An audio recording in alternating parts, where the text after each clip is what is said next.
নমস্কার বন্ধুরা, তাতাই মা বাবা ভ্লগে আপনাদের সকলকে স্বাগত। আমি আজ আপনাদের সাথে শেয়ার করতে চলেছি অনুষ্ঠান বাড়ির মতন তিতে শুক্তো, আর রেসিপিটা আপনারা দেখে নিন। অনুষ্ঠান বাড়ির মতন তেতো শুক্তো বানানোর জন্য আমি এখানে নিয়েছি উচ্ছেকে লম্বা লম্বা করে কেটে, আর সাথে নিয়েছি পটল, গাজর, পেঁপে, আলু আর সজনে ডাঁটা। আমি সবকটা সবজিকে লম্বা লম্বা করে কেটে নিয়েছি। আর এদিকে আমি একটা কাঁচকলাকেও ভাপিয়ে নিয়েছি আর তারপর লম্বা লম্বা করে কেটে নিয়েছি। আমি তাওয়াতে 5 ফোড়ন, জিরে আর রাঁধুনি খুব ভালো মতন ফ্রাই করে নেব। যদিও 5 ফোড়নে জিরে এবং রাঁধুনি দুটোই থাকে, তবে আমি এখানে জিরে আর রাঁধুনির পরিমাণটা একটু বেশি দিতে চাই বলে আলাদাভাবে নিয়ে নিয়েছি। এগুলো আবার ভাজা হয়ে গিয়েছে, এখন এগুলোকে বেটে নিতে হবে।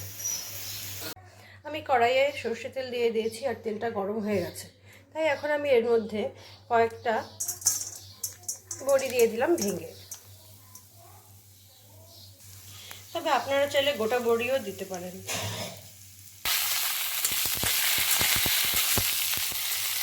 বড়িটা আমার ভাজা হয়ে গেছে, এখন আমি তুলে রেখে দেবো। আমি আরেকটু তেল দিয়ে দিচ্ছি। এবার তার মধ্যে আমি উচ্ছেগুলোকে ছেড়ে ভেজে দিচ্ছি।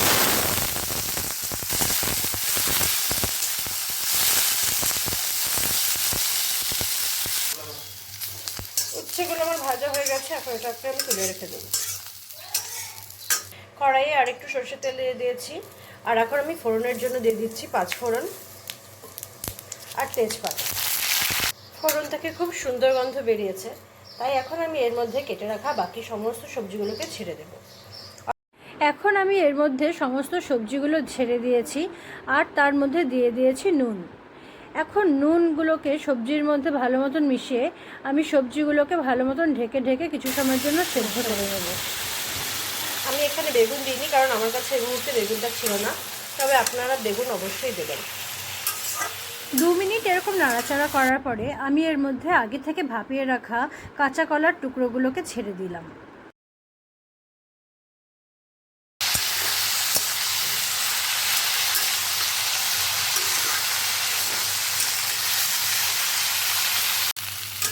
ফিরে আসলাম কিছু সময় পর। দেখতেই পাচ্ছেন সবজিগুলো আমার ভাজা হয়ে গেছে আর সেদ্ধ খুব ভালো মতন হয়ে গিয়েছে।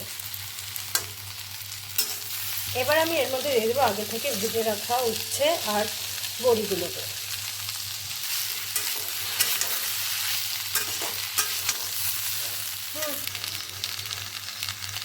এভাবে কিছু সময় ভেজে নেওয়ার পরে আমি এর মধ্যে দিয়ে দিচ্ছি দুধ।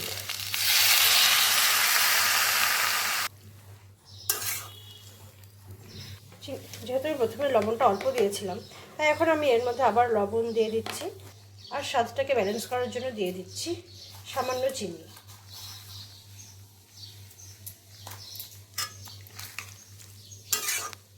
এবার এটাকে আমি কিছু সময়ের জন্য ফুটতে দেব।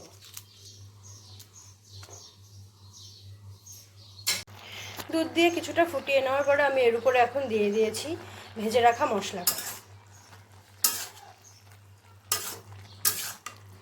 সবার শেষে আমি এর মধ্যে এখন ছড়িয়ে দেব 1 চামচের মতন ঘি।